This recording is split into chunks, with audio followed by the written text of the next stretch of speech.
Take a look at Senator Bernie Sanders. He said this about the Democrats' loss, quote, "It should come as no great surprise that a Democratic Party which has abandoned working class people would find that the working class has abandoned them," end quote. Former House Speaker Newt Gingrich with me this morning. Is this a complete political realignment, Newt? No, it's not complete yet because the margin in the House is too close. And you have to ask yourself, can the Republicans govern well enough to actually have a great election in 2026?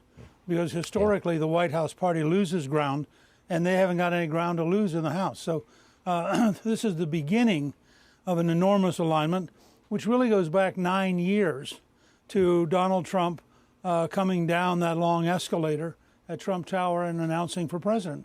And I think it's very important to understand what you had on the one side was a political campaign. That was Harris. What you had on the other side is an enormous and growing political movement. And when you have a movement champion versus a traditional political leader, it's no contest in the long run if the movement grows big enough. And we just saw with African Americans, with Latinos, with a wide range of people, that the Trump message that we have to change is really penetrating. Next, the Republicans have also flipped the Senate, and it looks like they're going to keep the House, albeit with a very small majority. That represents a significant shift in power. How would you characterize American politics going forward?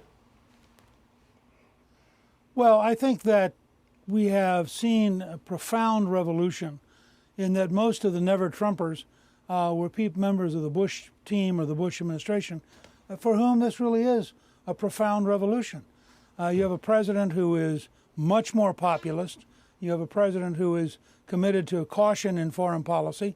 You have a president who's willing to change all the rules of the international game in order to advantage America.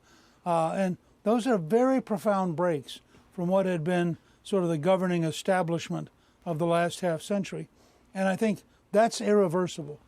This party, the Republican Party, is not going to go back to a Bushite internationalism, and it's not going to go back to giving up American economic values in order to placate some international order, which has no interest, by the way, in placating us.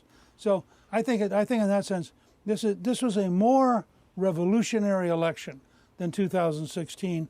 You have a candidate who, pure fate, had 4 years to think about what went wrong, what he didn't do right, what he should learn.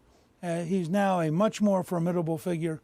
He has a clear sense of where he wants to go, and he's going to build a team that's going to be committed to going where he wants to go, and that will be a very different experience. Mr. Speaker, thank you very much for being with us today. It's always a pleasure. I hope you can come back soon. Thank you, Newt.